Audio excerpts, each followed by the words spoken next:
Bom dia, boa tarde, boa noite para você que é torcedor, para você que é torcedora do Santos Futebol Clube, sofredor e sofredora, assim como eu, Anita Efraim, assim como a dupla de sempre, Isabel Nascimento, a imparcialmente santista que está se achando, porque além do podcast Alvinegras da Vila, essa semana ela também participou do podcast do GE. Não pare esse podcast, mas quando você acabar, você pode ir lá no podcast do GE ouvir Isabel Nascimento. Tudo bem com você, Isabel? Tudo maravilhoso. Na verdade, eu convidei o GE para participar do podcast deles. E aí eles aceitaram participar comigo. O Bruno falou: nossa, tá bom, obrigada, tal. Mas é isso. Não, bicho, o Bruno chorou o podcast inteiro. Pode notar que ele tá com a voz trêmula de falar comigo. Ridícula. Totalmente brincadeira, gente. Agradeço muito o convite do GE. Achei demais. O Noronha também já gravou. E eu acho que eles estão em busca de colocar mais influenciadores. É muito por conta de nós, maravilhosos da mídia alternativa, que a gente acaba pegando pessoas que o GE às vezes pega outro público, então a gente está conseguindo juntar, e isso é sensacional. Os meus vídeos, tanto nós aqui que fazemos esse trabalho junto com o Diário do Peixe, são dois públicos diferentes que a gente vai agregando. E no vídeo de hoje vamos falar aí desse jogo maravilhoso, mas antes parece que a produção tá pedindo um áudio, é isso, Ni? O que eu recebi de informação aqui da nossa produção é que a gente tem, mais uma vez, o áudio do gol do Santos, a narração do Vinícius Moura, da Rádio CBN, com um toque especial do comentarista desse jogo. Bel, solta o som para a gente ouvir. Gente, se vocês não ouviram, preste muita atenção. Soteldo tá perto aqui dele também, o Jean Mota. Soteldo bate bem, falta, Pratis. Razoável. Ih, Soteldo vem pra bola, caminha aqui, o camisa 10 do Santos, perna direita, bate! Gol!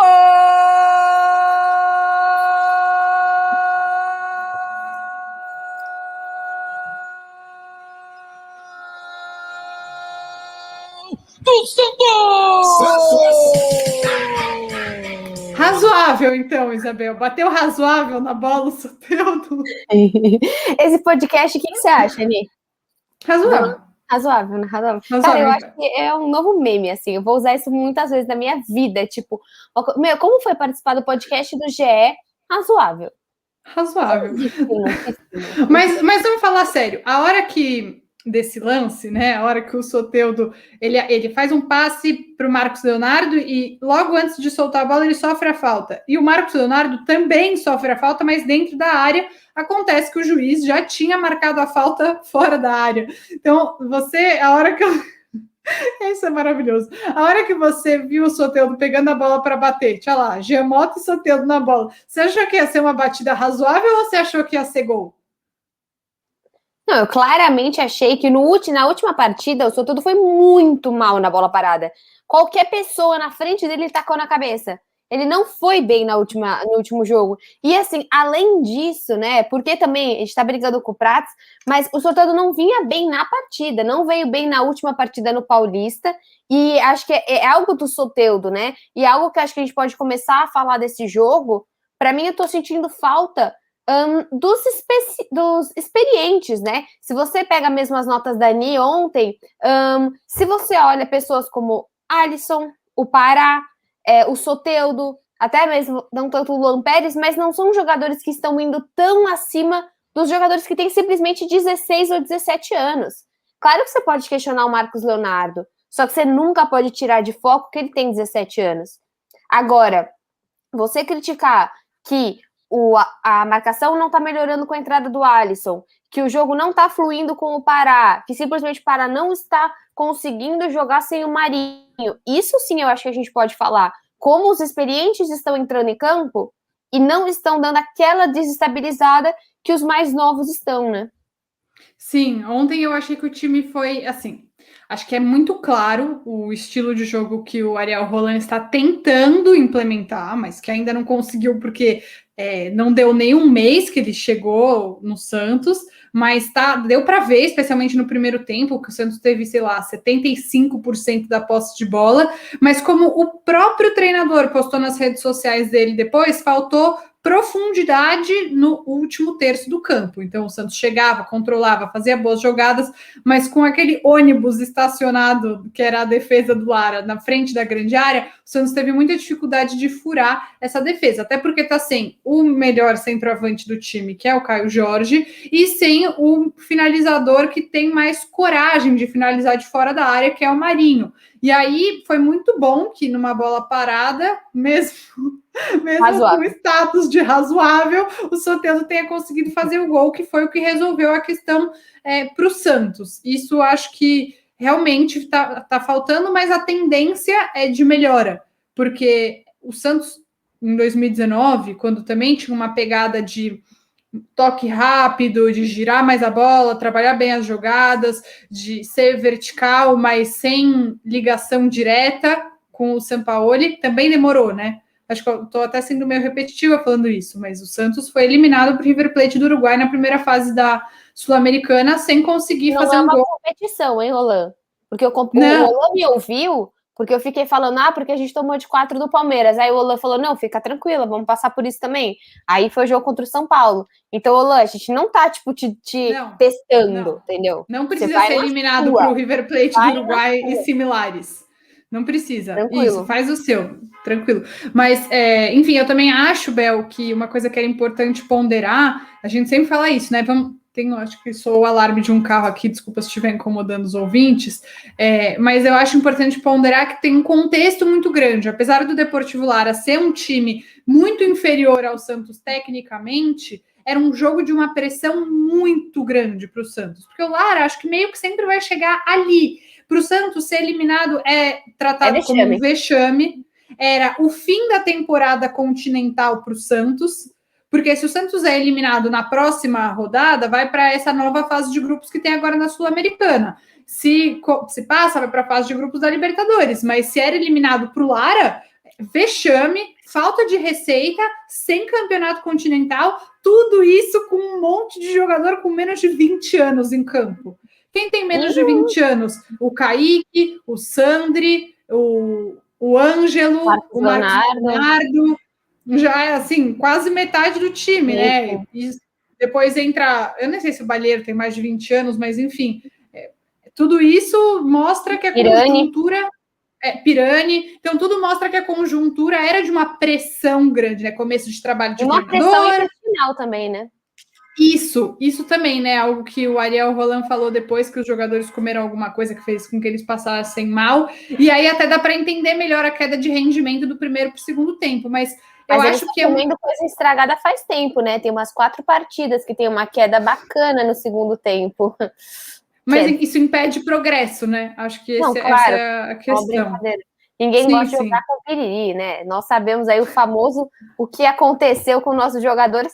Tem gente até falando que isso acontecia muito antigamente, né? Os times irem jogar na Libertadores e ter o tempero da cidade sendo colocado na comida. É claro que não estamos aqui falando que a máfia venezuelana colocou um tempero. Amanhã vai estar nos principais portais. Influenciadora santista acusa time venezuelano de infecção intestinal proposital, alguma coisa assim. Imagina. Cuidado. É verdade.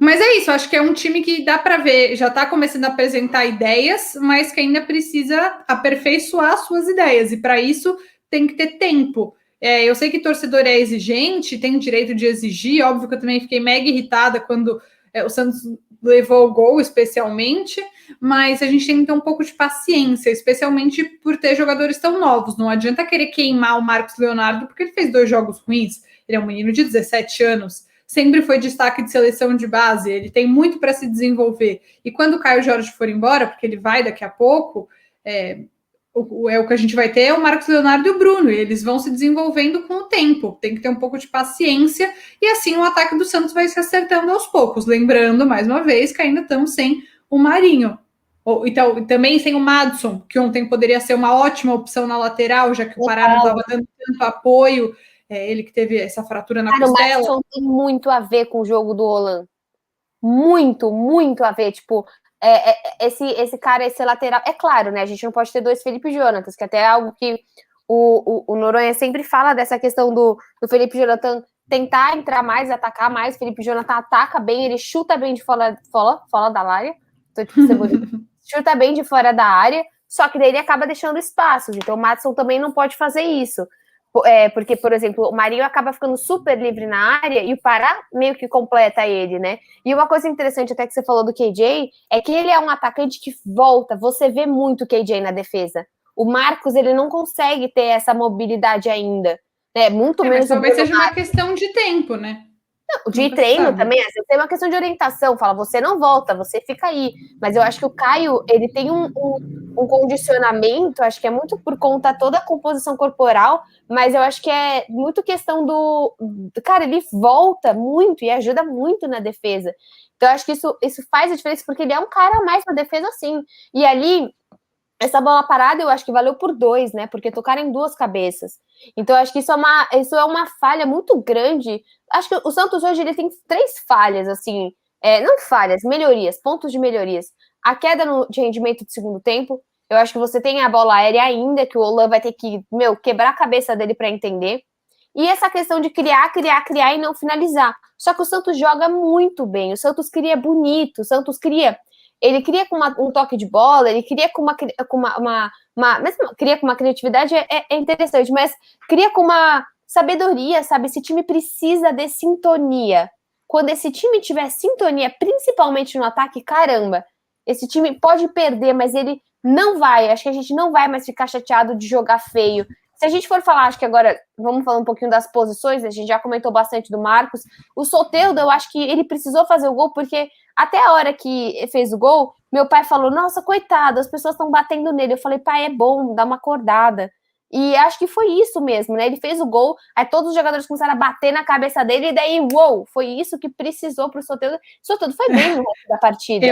Eu achei que ele, assim, depois que ele fez o gol, ele deu uma acordada, mas eu acho que ele ainda... na cabeça dele agora. Oi? É só dar uns toquinhos na cabeça dele agora para dar um... Eu até brinquei ontem com o Mussetti no Twitter, que o Mussetti tweetou, né? Ai, Santos não sei o quê, Soteldo deu pior. Deu 2 minutos, sei lá, ele fez o gol. Aí eu comentei lá que o Olan deve ter visto o tweet, que a hora que o Soteldo pegou na bola para bater a falta, ele gritou, o Mussetti tweetou que você tá horroroso. Aí ele foi lá e fez o gol, só de raiva. Mas eu achei que ele melhorou um pouco no jogo, sim, depois que ele fez o gol, mas acho que ele ainda tá voltando, porque assim, o Soteldo chegou com o Sampaoli e fez um ótimo ano de 2019. Com o Cuca, ele estava um pouco abaixo, um outro jeito de jogar, e agora ele está retornando, ele mesmo falou, né, que o estilo de jogo do Ariel Holan é mais parecido com o do Sampaoli, então ele está retornando para esse estilo de jogo. É bem legal. O jeito que Não, mas o jeito que ele fala, sabe, assim, é claro que ele parece meio confuso na entrevista dele. Tipo, um cara pediu pra fazer isso, agora o outro tá pedindo pra fazer isso, agora esse terceiro tá pedindo pra fazer o que o primeiro fazia. Então, tipo, mas é interessante ele conseguir notar essas diferenças, e eu também acho que, assim, o Soteldo também não foi tão bem contra o Ituano, porque também o Lucas Braga não aproveitou muita coisa. Porque se o Lucas Braga tivesse conseguido executar os 2 gols que o Soteldo deu pra ele teria feito assistências, ele teria uma outra cara. Eu acho que nesse jogo também ele deu bolas muito boas, que não conseguiram ser finalizadas, e que provavelmente Sim. com o Caio Jorge seriam. Então eu acho que também tem a questão de composição, de que se o Santos tivesse marcado todas as bolas com o Lucas Braga e com o Marcos, o Soteldo teria até essa nota no cartão. O Lucas Braga no Ituano, no jogo contra o Ituano. Isso, nos 2 jogos, tanto com o Lucas, que o Lucas acabou perdendo muitos gols contra o Ituano, e ontem, né, eu acho que o Marcos acabou perdendo alguns gols que poderiam ter sido melhores finalizados, e muitas jogadas partiram do Soteldo.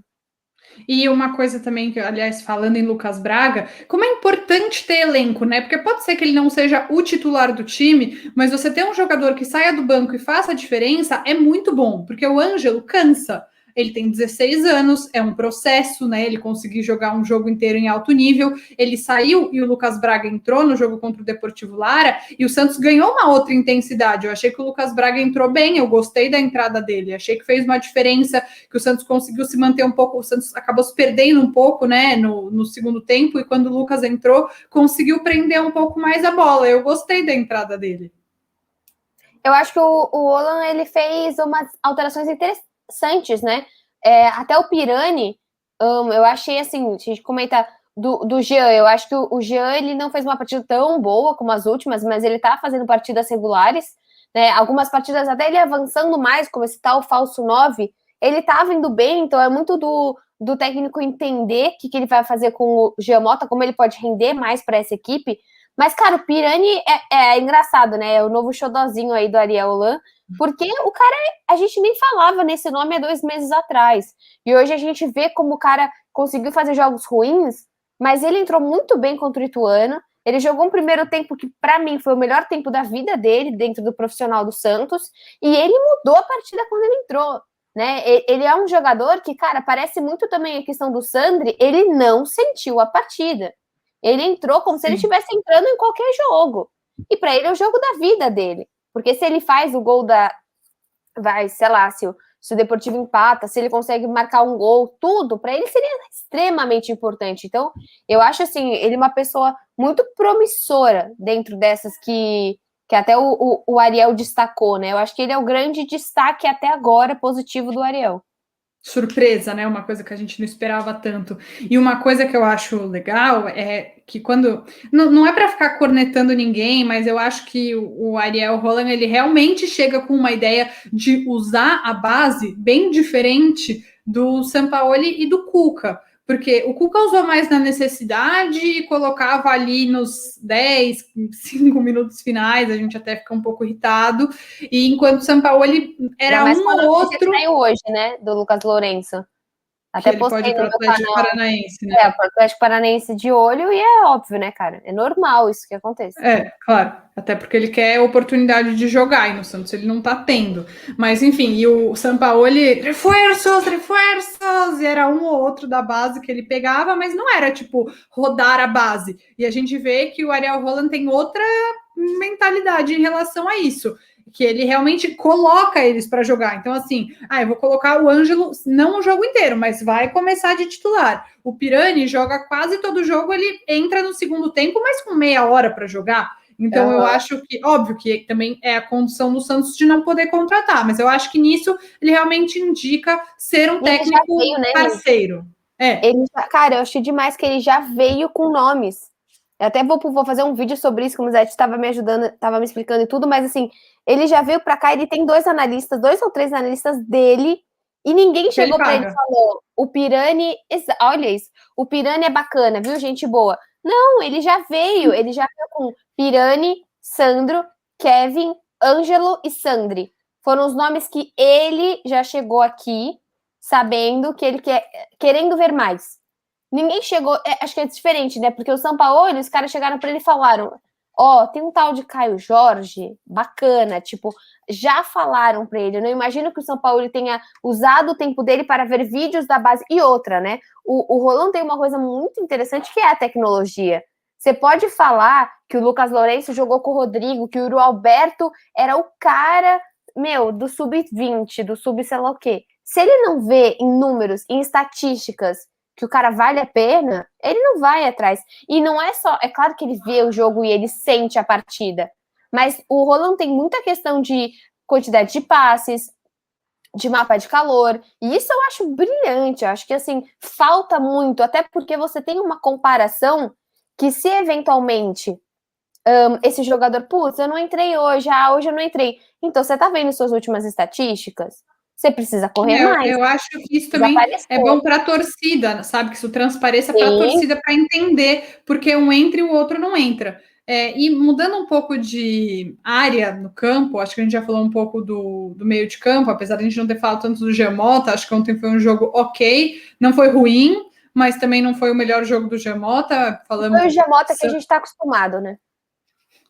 Que você idealizou na sua cabeça. Mas eu acho ele um jogador útil também. Enfim, mas saiu também no começo do segundo tempo para entrar o Pirani. O meio de campo está em evolução. Acho que a gente já vê atuando mais. Passam 6 anos, mas ele vai evoluir. Um dia a gente vai saber quem é o nosso meio de campo. Um dia. Mas queria falar um pouco da defesa. Acho que a defesa do Santos ontem talvez tenha deixado um pouco a desejar. O Luan Pérez um pouco perdido, né? A jogada do gol do Lara foi ali pela esquerda. O Felipe Jonathan não fez a cobertura. Aí o Luan Pérez também não fez a cobertura. E aí o Alisson sobrou sozinho, não conseguiu evitar o gol. E aí o João Paulo ficou meio rendido, né? Não dá nem para colocar a culpa nele, né? Sim, ele foi razoável, eu acho. Eu acho Razoável. que assim, acho que se a gente pode falar um pouquinho de Sandri e Alisson, né? Foram dois jogadores, até que muitas vezes o Alisson estava na frente da zaga, jogando até meio com um terceiro zagueiro. Então vamos ver como que o Roland pensa nessa situação de você utilizar, depois ele coloca o Balieiro. Eu tô vendo a entrada pra caramba desse jogador que também não era utilizado, não era tão utilizado antes. Da zaga, cara. Ele foi para o time no surto de Covid e quando a torcida do Santos ficou em parafuso, porque a primeira informação é de que era um tal de Paulinho. Você lembra disso? Ai, eu lembro. Porque eu acho que o apelido dele ali nas internas, em algum momento, foi Paulinho. Exatamente.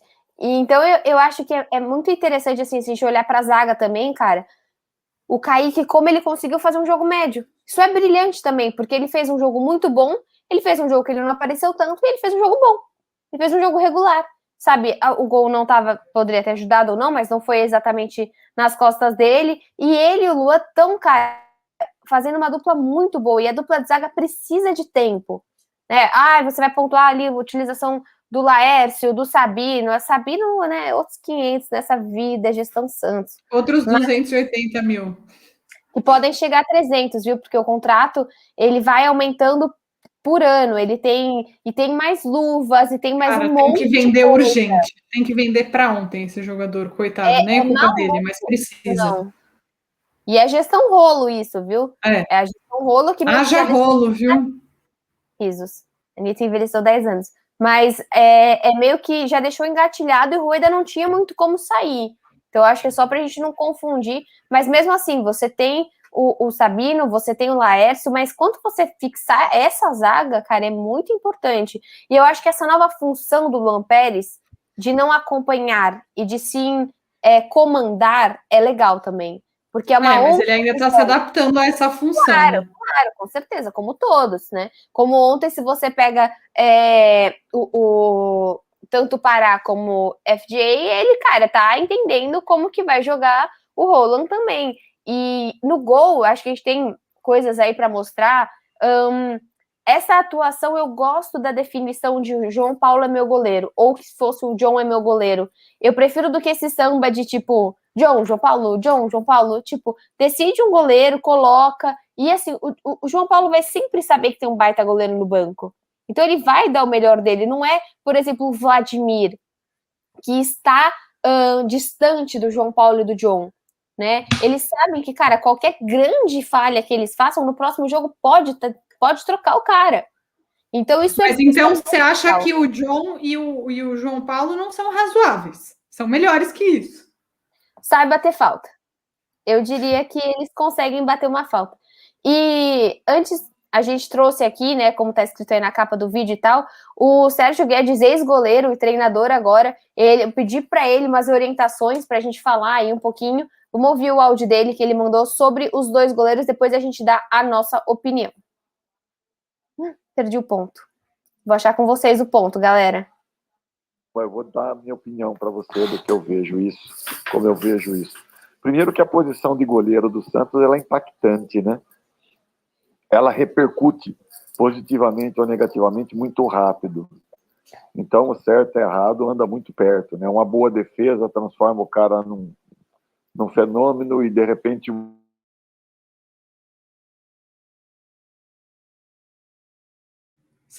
Bel, você tirou seu microfone e sumiu o áudio. Você tem que deixar aberto.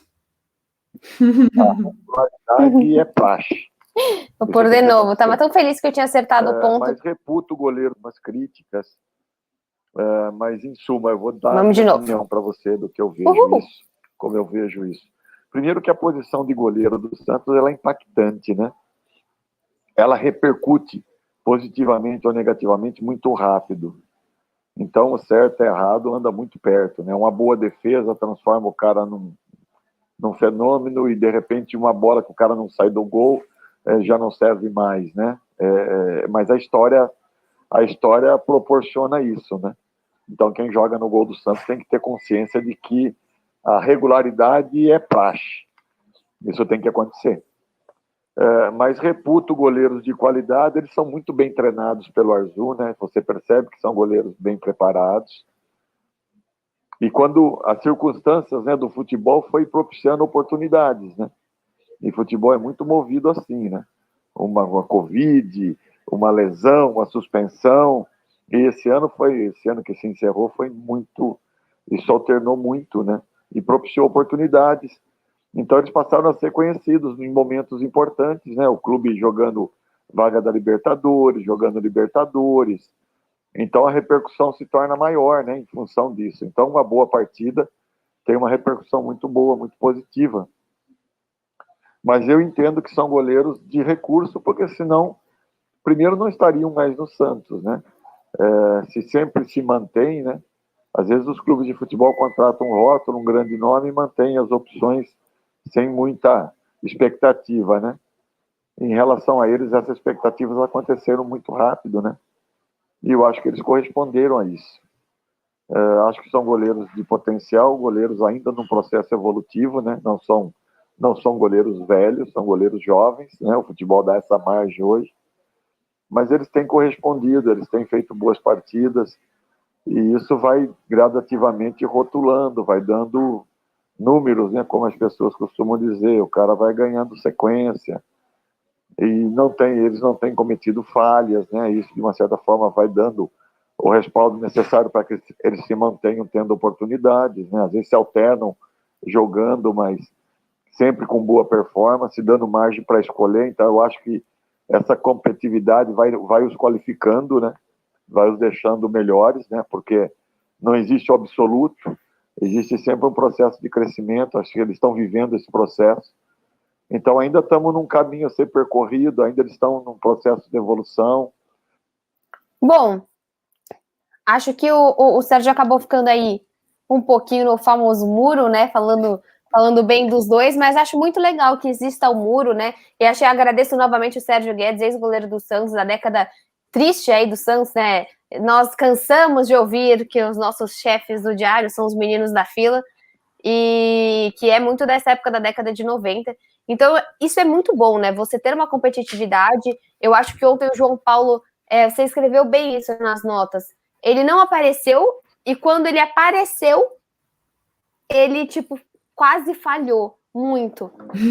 Deu um susto. E uma coisa que ele falou que é muito isso, né? Que se um goleiro faz um bom jogo, uau, maravilhoso. Se ele faz um jogo ruim, todo mundo já tá massacrando. E o John acabou de passar por isso, porque ele falhou no jogo contra o São Paulo em uma ou duas oportunidades, acho que depende da avaliação. Né? Muita gente fala desde a Libertadores que ele poderia ter saído. Mas ele acha que ele tem um problema, que ele acaba ficando no meio do caminho algumas vezes, mas no jogo contra o Ituano ele foi super bem e o Santos ganhou muito por causa dele também. Sim. Então assim, e o João Paulo deu um susto, mas ele faz algumas defesas impressionantes também. Foi bem no primeiro jogo contra o Lara. Então, eu gostei muito também que ele falou que os dois, na verdade, ainda estão em maturação física. E quando eu ouvi esse áudio, eu fui pesquisar a idade de quem é, para mim, hoje o melhor goleiro em atividade no Brasil, que é o Everton, do Palmeiras. E ele tem 33 anos. E tá no auge, né? O goleiro, ele acaba tendo uma carreira mais longa do que os outros jogadores. E o John e o João Paulo têm, acho que 25 anos os dois, se eu não me engano. Então o Everton tem 8 anos a mais do que esses dois goleiros. Tem muito tempo para eles se desenvolverem e para eles aprenderem. Não é tarde, sabe? Então acho que ainda tem margem de crescimento para os dois, de corrigir erros, e essa competitividade é muito importante. Eu lembro quando o Palmeiras foi campeão brasileiro em 2018, 18. E que o Palmeiras tinha dois bons goleiros, o Praz e o Jailson. E então, eu sei, também não gosto, mas eu acho que é um time que mostrou que ter dois bons goleiros não é um problema, é uma vantagem. Não são dois goleiros que Mas esses dois goleiros do Santos não ganham muito dinheiro. É óbvio que não. Até porque eles vieram da base, a gente sabe quem é. Porque eles jogam no Santos, mas eles não foram contratações. O Everton foi uma grande contratação do Palmeiras, por exemplo, deve ter um salário alto, mas eu acho que é muito saudável para os dois ter essa competitividade, mas o que eu mais gostei do que ele falou foi realmente essa questão da maturação que ainda está acontecendo. Sim, eu acho que é muito bom, né? Que bom que a gente tem. Exatamente. Nós hoje estamos vivendo um momento de transformação e que a gente tem banco, né? Tá começando a ter banco, tá começando a ter oportunidades. Por exemplo, óbvio que o lugar é do Marinho, mas ele vai voltar com um ímpeto de tipo, Ângelo, tipo, eu tô aqui, lindão, porque o Ângelo tá jogando muito bem. Então, assim, o Marinho tá cansado, o Marinho tá estressado, o Marinho tá naqueles dias que ele chuta a grama, que ele quer xingar todo mundo, põe o Ângelo. O Ângelo, ele se mostra mais habilidoso do que o Marinho. Isso não quer dizer que ele finaliza melhor, isso não quer dizer que ele é isso não quer dizer nada do que eu tô falando. Mas nesse momento, o toque de passe dele é diferenciado, né? O Marinho é super oportunista, ele muda o jogo, ele dá uma outra vida para a partida, com certeza. Mas o Ângelo, cara, ele é brilhante no que ele faz. Então, bom, acho que falamos de tudo, não sabemos quando vai ser o próximo jogo do Santos, nessa grande difícil projetar, né? Quando o podcast for ao ar, a gente já vai saber quem é o adversário do Santos na próxima fase, né? Agora o jogo ainda não começou, mas... Acho até que a Anitta, aí, a nossa setorista da América Latina, vai poder falar no próximo podcast, podem cobrar, que no próximo ela vai fazer uma análise... Eu trago alguém, Bel, eu trago alguém para fazer análise. Eu vou trazer um jornalista para fazer análise. Combinado? Perfeito. Combinado para o próximo, daqui a uma semana, já que a gente não vai ter Paulista, fiquem ligados aqui no Alvinegras da Vila, que semana que vem tem uma análise perfeita do time que o Santos vai enfrentar. Você tem preferência, Ani? Eu tenho. Não. Não, a Anitta, eu vou contar para vocês. O que acontece? Ela trabalha pouco, ela tá em poucos projetos, ela faz poucas coisas, e ela quer mais, ela quer os contatinhos lá no WhatsApp dela, porque quando ela tá lá, as pessoas falam, o que tá acontecendo, pai? Então ela quer que os times do Chile, eles evoluam. Claro, mas que eu quero. Seu coração, não, mas deixa eu falar, só tem vantagem. O Santos vem pro meu país. Check, vantagem. Né? Pra ela. Vantagem. Para mim, óbvio. A Laú é pior que o São Lourenço. Check, vantagem. Então, assim, gente, não estou entendendo para quem não é vantajoso. Para todo mundo é melhor. Então, é isso. Sensacional. Bom, gente, nos vemos aqui a uma semana. Alguma consideração final? Não, é isso. Quando a gente souber se vai ter jogo, a gente volta a falar de jogo. Quando a gente souber, a federação corta a gente, fala que não vai ter. Bel, só para falar, é daqui um mês, tá? A próxima fase. Um mês não, 20 dias, acho. Dia 7 e 14, a próxima fase. Aniversário. É só isso. Que dia que é seu aniversário? Para os ouvintes saberem, claro. Que você tá anotado na sua agenda, né? Isso. 13, e eu não quero, Deus o livre que seja, que é terça, e o Santos adora jogar de terça. Vamos ver, então, se vai ser 6 e 13 ou 7 e 14. 6 e 13, pega o aniversário do Giovanni e o meu. Vamos ver quem tem mais azar. Então tá bom, até semana que vem para vocês. Tchau, espero que vocês tenham um fim de semana razoável. Não saiam de casa, se cuidem. Não.